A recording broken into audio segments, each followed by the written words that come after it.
नमस्कार दोस्तों, आज हम बात करेंगे शीत युद्ध की, जो हमारे बीए प्रोग्राम फोर्थ सेमेस्टर के इम्पोर्टेंट टॉपिक्स में आता है।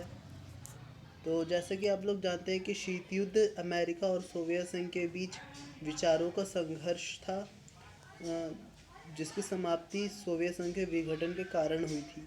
तो आज हम इसी के ऊपर विस्तृत रूप से चर्चा करेंगे। तो जैसे कि आप पहले देख रहे हैं, शीत युद्ध द्वितीय विश्व युद्ध के बाद सोवियत संघ और उसके जो आश्रित मतलब उसके जो सहायक देश थे, और जो संयुक्त राज्य अमेरिका था और उसके सहयोगी देश थे, उसके उन दोनों के बीच जो भू राजनीतिक तनाव था या भू राजनीतिक तनाव की जो अवधि थी, उसे शीत युद्ध कहा जाता है, जो 1945 से लेकर 1951 तक थी। फिर इसमें पढ़ते हैं द्वितीय विश्व युद्ध के बाद विश्व दो महाशक्तियों सोवियत संघ और संयुक्त राज्य अमेरिका के वर्चस्व वाले दो शक्ति समूहों में विभाजित हो गया था। तो जैसे कि आप जानते हैं कि सोवियत संघ जो था वो समाजवाद का समर्थन करता था, और जो संयुक्त राज्य अमेरिका था वो पूंजीवाद का समर्थन करता था, जिसके कारण दोनों के बीच टकराव होने लग गया। हालांकि जो वर्ल्ड वॉर था उसमें ये दोनों मित्र देशों में शामिल थे, और इन्होंने एक साथ मिलकर के द्वितीय विश्व युद्ध लड़ा था। अब इसमें तीसरा पॉइंट है शीत युद्ध का जो उपयोग, इसलिए इसमें शीत जो शब्द है उसका उपयोग इसलिए किया जाता है क्योंकि इसमें दोनों के बीच कोई बड़े पैमाने पर युद्ध नहीं हुआ था, और यह पूंजीवादी संयुक्त राज्य अमेरिका और साम्यवादी यूएसएसआर के बीच वैचारिक युद्ध था। अब हम इसके कारणों पर विचार कर लेते हैं। तो वर्ल्ड वॉर सेकंड में सहयोगी देश जैसे अमेरिका, ब्रिटेन, फ्रांस और सोवियत संघ ने जो धुरी शक्तियाँ थी, नाजी जर्मनी, जापान और ऑस्ट्रिया, इन दोनों के बीच जब संघर्ष हुआ था तो दोनों ने मिलकर सेकेंड वर्ल्ड वॉर में हिस्सा लिया था। लेकिन कुछ कारण आ गए जिसके कारण शीत युद्ध की उत्पत्ति हो गई। जैसे पहला इसमें कारण है पॉट्सडैम सम्मेलन। तो इस सम्मेलन का आयोजन वर्ष 1945 में यूएसए, ब्रिटेन और यूएसएसआर के बीच हुआ था। सोवियत संघ चाहता था कि जो पोलैंड था उसका एक भाग सोवियत संघ से जो लगा हुआ उसका भाग था उसको बफर जोन के रूप में रखा जाए, लेकिन जो यूएस और ब्रिटेन इस बात से सहमत नहीं थे। ये भी एक मतभेद का कारण था। इसका सेकंड पॉइंट है कि इसके साथ ही अमेरिका ने सोवियत संघ को जापान पर गिराए गए परमाणु बम की सटीक प्रकृति के बारे में कोई सूचना नहीं दी थी। इसने सोवियत यूएसएसआर में पश्चिमी देशों की मंशा को लेकर एक संदेह पैदा कर दिया।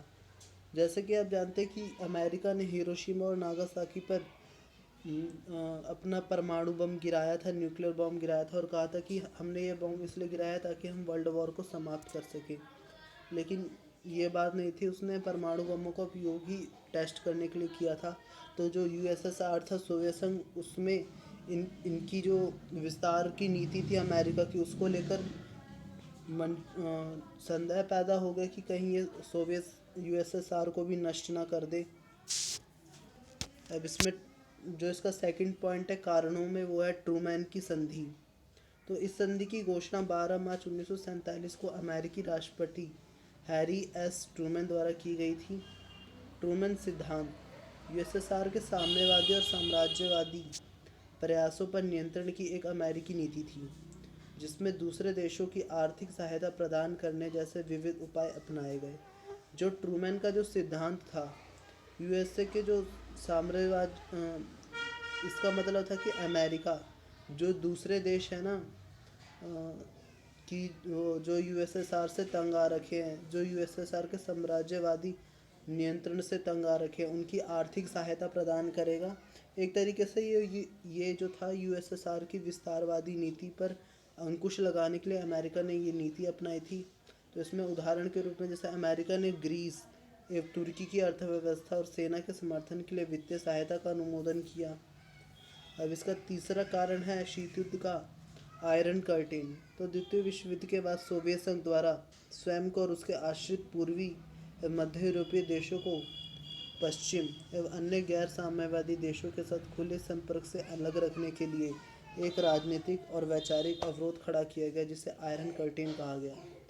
तो जो सोवियत संघ था सेकेंड वर्ल्ड वॉर के बाद, तो सोवियत संघ ने देखा कि अमेरिका और जो बाकी के पश्चिमी देश हैं वो अपना विस्तार कर रहे हैं धीरे धीरे करके। तो उसे अपने जो अस्तित्व था उस पर खतरा मंडराते हुए दिखा, तो उसने ये आयरन कर्टेन का जो एक वैचारिक अवरोध है उसका हल निकाला उसने, जिससे कि वे पश्चिमी जो गैर साम्यवादी देश है, जो पूंजीवादी वाले देश हैं, उनके विस्तार को रोक सके, या जो खुला संपर्क है उसका उससे अलग होकर अपने और अपने सहयोगी देशों को रखें। अब इसमें कुछ महत्वपूर्ण घटनाएं भी हुई शीत युद्ध में। जैसे पहली घटना थी बर्लिन की घेराबंदी 1948 में। जैसे ही सोवियत संघ और सहयोगी देशों के बीच तनाव बढ़ा, सोवियत संघ ने वर्ष 1948 में बर्लिन की घेराबंदी कर दी, मतलब बर्लिन की दीवार बनानी चालू कर दी।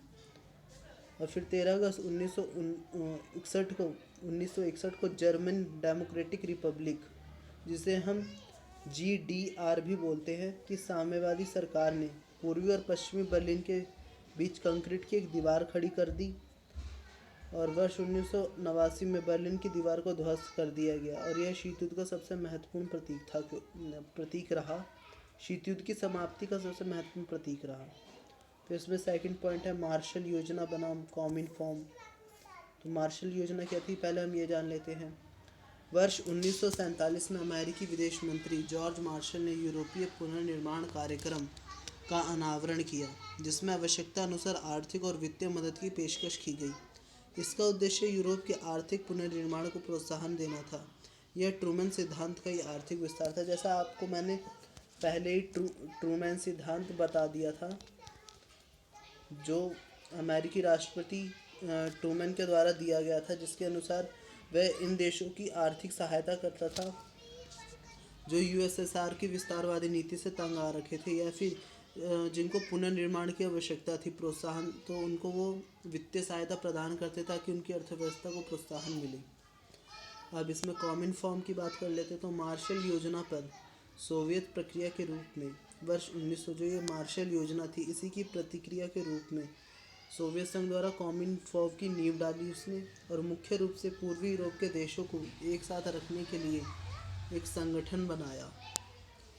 अब इसका तीसरा पॉइंट है नाटो बनाम वार्सा संधि। तो आपको पता होगा कि शीत युद्ध में नाटो, सीटो, सेंटो और फिर उसके बाद जो वार्सा की संधि हुई थी, उनकी काफ़ी चर्चाएं होती है। 11th क्लास में भी 12th क्लास में भी आपने इनके बारे में पढ़ा होगा। तो नाटो क्या था? नाटो उत्तरी अटलांटिक संधि संगठन था।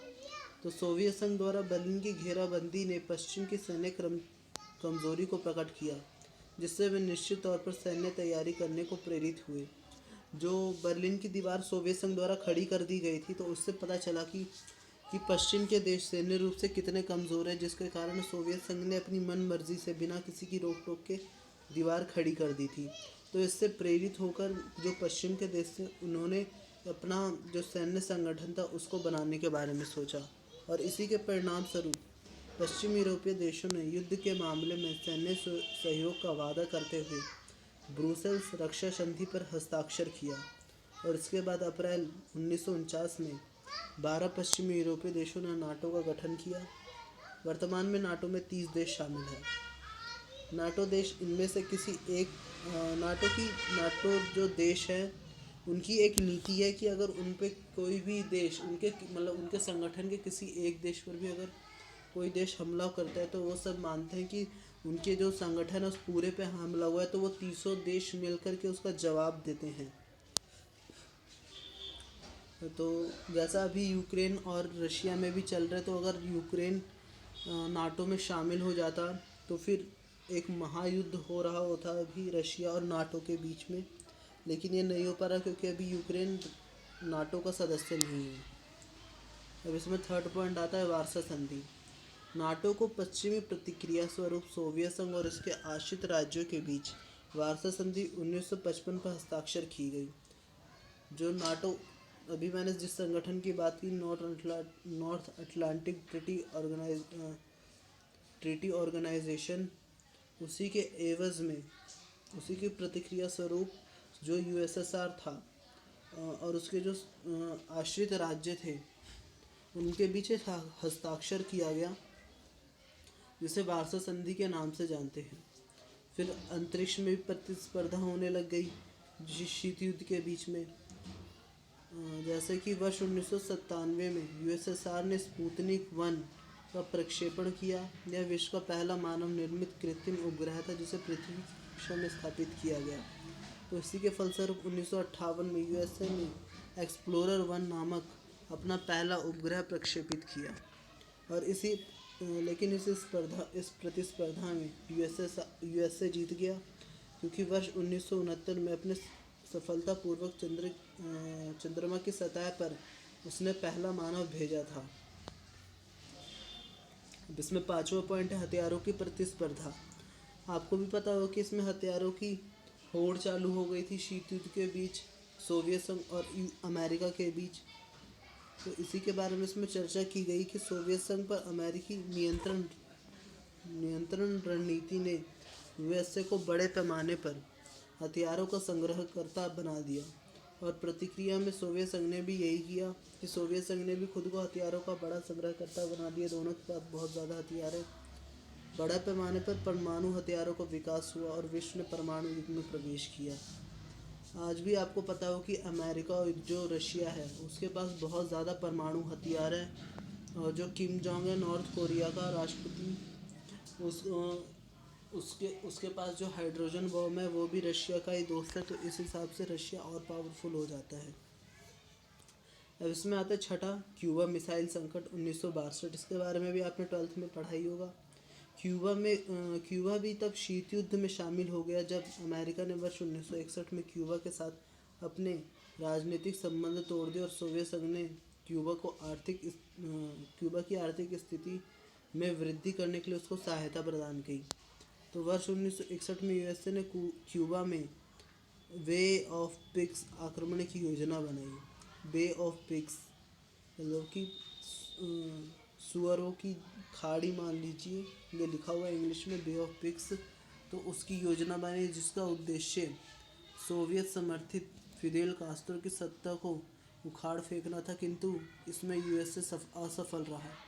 फिर इसी घटना के बाद फिदेल कास्ट्रो ने सोवियत संघ से मदद मांगी, तो यूएसए ने क्यूबा में अपनी जो मिसाइल लॉन्चर थे यूएसएसआर ने उसको जाकर वहाँ तैनात कर दिया।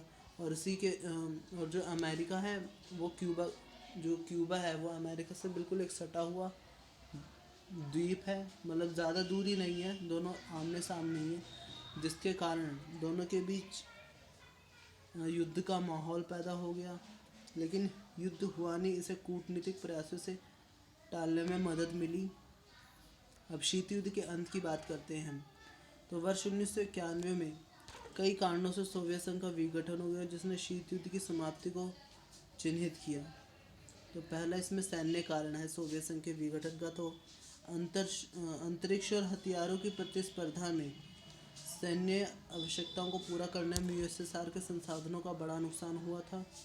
मिखाइल गोर्बाचेव की जो नीतियां थी, जो जब सोवियत संघ टूट रहा था तो मिखाइल गोर्बाचेव वहाँ के जब नए राष्ट्रपति बने तो उन्होंने कई प्रकार की सोचा कि यहाँ पे मैं नई नीतियाँ लागू करूँगा तो शायद इसमें वृद्धि हो।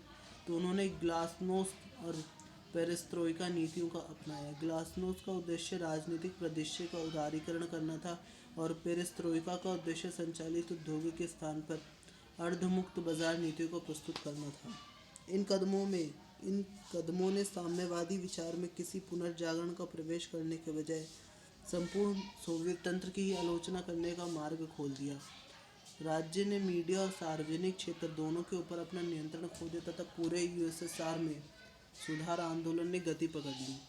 जो यूएसएसआर था उसने जो वहाँ की मीडिया थी उसने खुलकर उसकी आलोचना चालू कर दी, और यूएसएसआर ने उन पर अपना काबू भी खो दिया, जिसके कारण सोवियत संघ की जो अर्थव्यवस्था थी वो बिगड़ने लग गई थी। और इसके साथ ही बदहाल होती अर्थव्यवस्था, गरीबी, बेरोजगारी आदि के कारण जनता में असंतोष बढ़ गया और वे पश्चिमी विचारधारा जीवन शैली की ओर आकर्षित हो रहे थे, जिस कारण इसका विघटन हो गया। और इसका दूसरा कारण है अफगानिस्तान का युद्ध। सोवियत अफगान युद्ध जो 1979 से 89 के बीच लड़ा गया था, सोवियत संघ के विघटन का एक महत्वपूर्ण कारण रहा था, क्योंकि इसने सोवियत संघ के आर्थिक और सैन्य संसाधनों को काफ़ी क्षति पहुंचाई थी। तो इससे हमें निष्कर्ष इसका लिखना पड़ेगा पेपर में तो वही यहाँ पे मैंने लिख रखा है शीत युद्ध की समाप्ति ने अमेरिका की जीत को प्रतिबिंबित किया और द्विध्रुवीय विश्व व्यवस्था एक ध्रुवीय विश्व व्यवस्था में बदल गई। लेकिन पिछले एक दशक में विश्व के सबसे शक्तिशाली देश के रूप में यूएसए की स्थिति में अस्थिरता आई है। अफगानिस्तान और इराक पर अमेरिकी आक्रमण और गैर पारंपरिक सुरक्षा खतरे, धार्मिक कट्टरता के प्रसार के साथ ही नई आर्थिक शक्तियों जैसे जापान, भारत, चीन, ऑस्ट्रेलिया आदि के उदय ने विश्व को अधिक बहुध्रुवीय छवि प्रदान की। तो थैंक यू। आज का लेक्चर यहीं समाप्त हुआ। यही शीत युद्ध से रिलेटेड इम्पॉर्टेंट पॉइंट था। अब इन्हें देख करके अपने नोट्स भी बना सकते हैं। ये पेपर में आपको बहुत काम आएंगे। धन्यवाद।